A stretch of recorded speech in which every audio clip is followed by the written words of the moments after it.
Hello everyone, welcome to our channel math X Y Z. Rajasthan GK के series में Rajasthan geography हम पढ़ रहे हैं और उसी में हम कुछ इम्पोर्टेंट टॉपिक्स डिस्कस कर रहे हैं, जिसमें से आज का टॉपिक है हमारा राजस्थान के प्रमुख खनिज। राजस्थान के प्रमुख खनिज के बारे में आज हम बात करेंगे। तो कौन कौन से प्रमुख खनिज है राजस्थान के, पहले बात करते हैं बैराइट्स के बारे में। पहला हम डिस्कस कर लेते हैं बैराइट्स के बारे में। बैराइट्स जो है हमारा अजमेर, भरतपुर, अलवर, सीकर और बीकानेर क्षेत्र में बहुतायत से मिलता है। दूसरा हम बात करते हैं शीशा के बारे में। शीशा जावर की खान जो बहुत ही फेमस है, उदयपुर जिले में हमें मिलती है। लोहा अयस्क की अगर बात की जाए तो लोहा अयस्क से रिलेटेड जो मुख्य जिला आ जाता है उसमें हम जयपुर की बात करते हैं। मैग्नीज की अगर बात की जाए तो बांसवाड़ा, सवाई माधोपुर, अजमेर और उदयपुर, ये सब जिले जो है मैग्नीज से खनिज से जुड़े हुए हैं। नेक्स्ट खनिज है पन्ना। पन्ना पन्ना हमें उदयपुर और अजमेर में बहुतायत से मिलता है। नेक्स्ट खनिज है हमारा जस्ता। जस्ता भी हमें उदयपुर में बहुतायत से मिलता है। डोलोमाइट की अगर बात की जाए तो इसके लिए हमारे जो जिले हैं वो आते हैं जयपुर, अलवर और अजमेर। डोलोमाइट के लिए जो जिले आ जाते हैं वो हमारे आ जाते हैं जयपुर, अलवर और अजमेर। नेक्स्ट हम बात करते हैं हीरा की। हीरा जो है हमारा चित्तौड़गढ़ में मिलता है। क्वार्ट्स की अगर हम बात करें तो क्वार्ट्स के लिए जो जिला है वो हमारा अजमेर जिला आ जाता है। नेक्स्ट हम बात करते हैं ग्रेनाइट की। ग्रेनाइट के लिए जो जिला है वो हमारा जालोर जिला बहुत ही फेमस है। उसके बाद चीनी मिट्टी की या क्ले की बात करें, चीनी मिट्टी की बात की जाती है कि इसका जो सबसे ज़्यादा उत्पादन होता है वो सीकर, जालोर, अलवर और सवाई माधोपुर क्षेत्र में होता है। चूना पत्थर की अगर बात की जाए तो चूना पत्थर का इस्तेमाल हम सबसे ज़्यादा सीमेंट उद्योग में किया जाता है और इसका उत्पादन जो है जोधपुर, कोटा, उदयपुर, जयपुर और सवाई माधोपुर में किया जाता है। जो चूना पत्थर है उसमें सिल्वर स्टील ग्रेड का जो चूना है सबसे अधिक वो जैसलमेर में मिलता है। जिप्सम की अगर हम बात करें, जिप्सम बीकानेर, नागौर और जैसलमेर क्षेत्र में बहुतायत से मिलता है। नेक्स्ट हम बात करते हैं चांदी की। चांदी जो है हमें उदयपुर में मिलती है। उदयपुर जावर की जो खान है वहीं से जो सीसा जस्ता की खान होती है वहीं सह उत्पाद के रूप में हमें चांदी भी मिलती है। संगमरमर की अगर हम बात करते हैं तो संगमरमर हमारा नागौर, अलवर, सीकर और अजमेर, जालोर, सिरोही, उदयपुर, जैसलमेर क्षेत्र जो है इसके लिए आ जाते हैं। तांबा अगर हम बात करें, तांबा अलवर और उदयपुर में बहुतायत से मिलता है। लिग्नाइट जो है हमारे राजस्थान में बीकानेर और जोधपुर में मिलता है। लिग्नाइट एक कोयले के प्रकार हैं जो कि बीकानेर के पूगल में बहुतायत से मिलता है। यूरेनियम की अगर हम बात करें तो यूरेनियम बांसवाड़ा और डूंगरपुर में मिलता है। नेक्स्ट हम बात करते हैं अब्रक की। तो अब्रक के लिए भीलवाड़ा और उदयपुर हमारे फेमस जिले आ जाते हैं। नेक्स्ट हम टॉपिक डिस्कस करेंगे आज राजस्थान के क्षेत्रीय लोक नृत्य के बारे में। तो सबसे पहले बात करते हैं घूमर नृत्य के बारे में। तो घूमर नृत्य में कदमों की जो 8 स्टेप होते हैं, आपको पता है जो घूमर नृत्य में पैरों के 8 स्टेप होते हैं उसको हम सवाई कहते हैं। और घूमर नृत्य के लिए जो स्थान है वो हमारा मारवाड़ और जोधपुर और जयपुर वाला इलाका आ जाता है। विशेष विवरण जो है इसमें हम बोलते हैं कि घूमर को हम राजस्थान के लोक नृत्य की आत्मा भी कहते हैं और ये हमारा जो है राज्य नृत्य है, हमारे राजस्थान का राज्य नृत्य है। नेक्स्ट हम बात करते हैं ढोल नृत्य की। ढोल नृत्य जो है हमारा कहाँ किया जाता है, जालोर में किया जाता है। जालोर में ढोल नृत्य फेमस है। शादी के अवसरों पर पुरुष द्वारा यह नृत्य समूह में किया जाता है, इसमें स्त्रियां भाग नहीं लेती हैं। नेक्स्ट हम बात करते हैं चंग की। चंग जो है शेखावटी क्षेत्र में होली के समय पर किया जाता है। होली के समय पर और स्पेशली पुरुष द्वारा किया जाता है। नेक्स्ट हम बात करते हैं गीदड़ नृत्य की। नेक्स्ट हम बात करेंगे गीदड़ नृत्य की। गीदड़ जो है शेखावटी इलाके में किया जाता है और इसे भी होली से पूर्व डंडारोपण से होली के सप्ताह भर बाद तक चलता है। डंडारोपण जो हम होली का दहन करने के लिए पहले डंडारोपण करते हैं, जहाँ पे हमें होली का दहन करना होता है उस जगह पे, तो उस दिन से और होली तक ये नृत्य जो है किया जाता है। नेक्स्ट हम बात करें झूमर नृत्य की।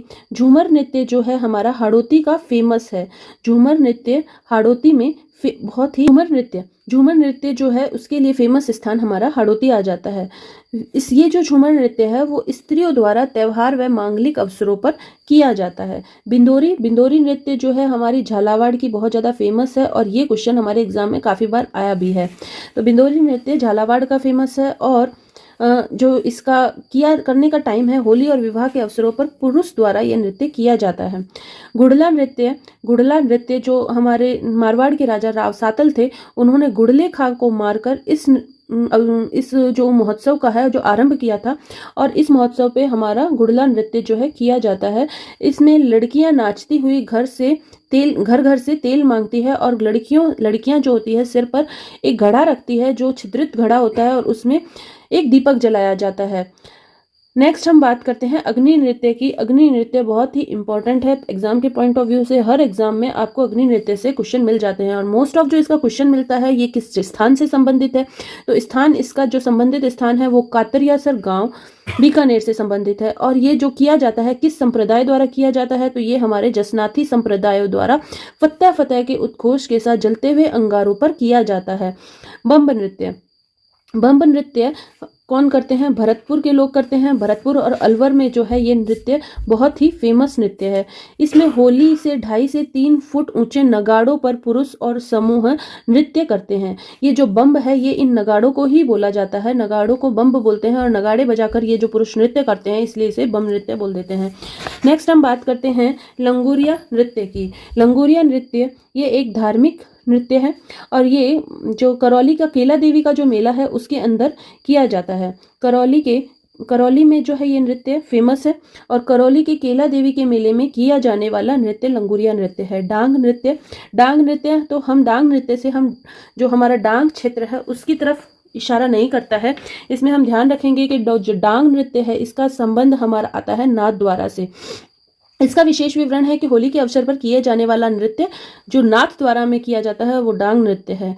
डांडिया नृत्य। डांडिया नृत्य वैसे गुजराती कल्चर का नृत्य है, और गुजरात से जो सटा हुआ इलाका है हमारा मारवाड़ का, वहाँ पे इसका प्रचलन बहुत अधिक है। विशेष रूप से पुरुषों द्वारा किया जाने वाला नृत्य है। नाहर नृत्य। नाहर नृत्य जो है हमारा मांडल गांव में फेमस है, मांडल भीलवाड़ा में फेमस नृत्य है। विशेष विवरण शेर की वेशभूषा में किया जाता है। नाहर का जो शाब्दिक अर्थ होता है वो सिंह होता है, और इसीलिए इसको शेर की वेशभूषा में किया जाता है, इसीलिए इस नृत्य को नाहर नृत्य कहा जाता है, और ये किया जाता है मांडल भीलवाड़ा में।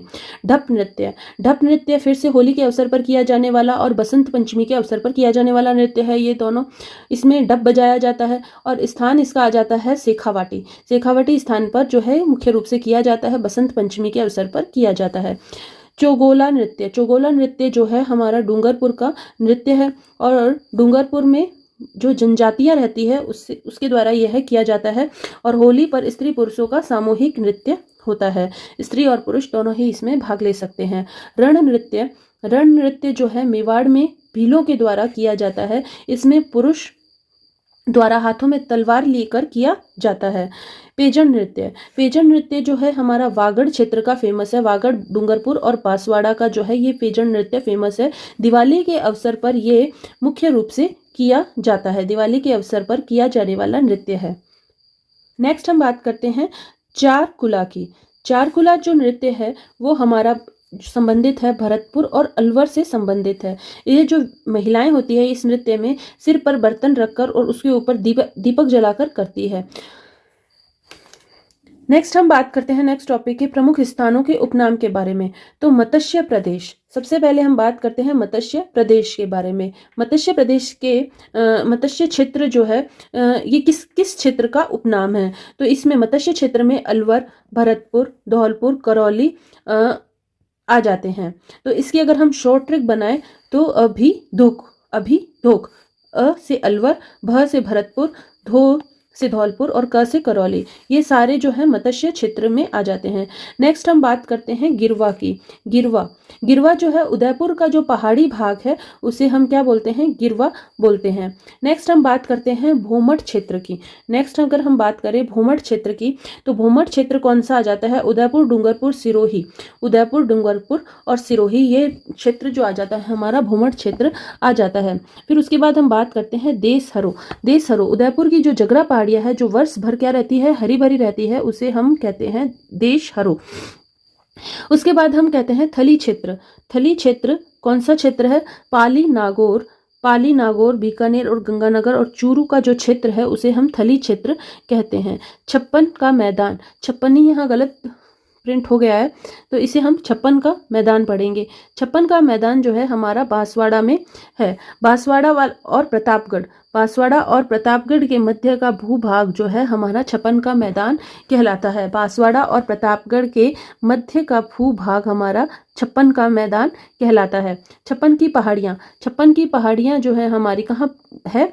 छप्पन की पहाड़ियों की अगर बात की जाए तो ये हमारी बाड़मेर में आ जाती है। नेक्स्ट हम बात करते हैं ढूढ़ाड़ क्षेत्र। ढूढ़ाड़ क्षेत्र जो है हमारे किस इलाके को बोला जाता है? ढूढ़ाड़ क्षेत्र जयपुर को बोला जाता है। नेक्स्ट हम बात करते हैं ऊपरमाल की। ऊपरमाल का पठार आपने कई बार नाम सुना होगा, तो ये ऊपरमाल का जो पठार है ये किस भाग को बोला जाता है? बिजोलिया भीलवाड़ा से भैंसरोडगढ़ चित्तौड़गढ़ का जो भाग है उसे हम ऊपरमाल के पठार के नाम से जानते हैं। नेक्स्ट हम बात करते हैं नेहड़ क्षेत्र की। नेहड़ क्षेत्र जो है हमारा सांचौर वाला इलाका नेहड़ क्षेत्र कहलाता है। नेक्स्ट हम बात करेंगे गोडवाड़ क्षेत्र की। गोडवाड़ क्षेत्र जो हमारा बाड़मेर और जालोर वाला इलाका है ये हमारा गोडवाड़ क्षेत्र कहलाता था। नेक्स्ट बात करते हैं मलानी की। मलानी जो है बाड़मेर का इलाका मलानी कहलाता था। देवड़ा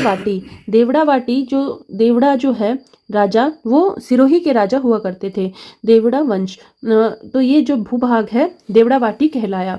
चौराई, ये जो चेराई है ये किसको बोला जाता है? चेराई किसका नाम है?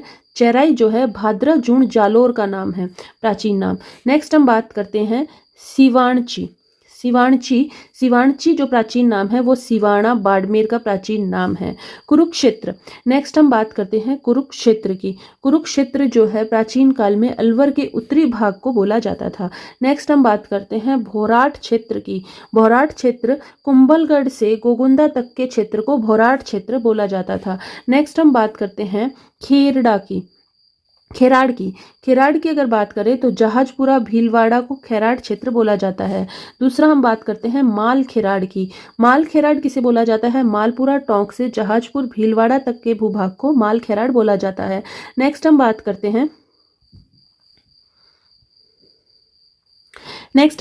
हैं वागड़ की। वागड़ क्षेत्र जो है हमारा डूंगरपुर और बांसवाड़ा वाला जो क्षेत्र है वो हमारा बागड़ क्षेत्र कहलाता है। नेक्स्ट हम बात करेंगे सेखावाटी की। सेखावाटी का जो क्षेत्र है सीकर चूरू और झुंझुनू वाला जो क्षेत्र है वो हमारा सेखावाटी कहलाता है। नेक्स्ट हम बात करते हैं वागड़ की। ये है बागड़ और ये है बांगड़।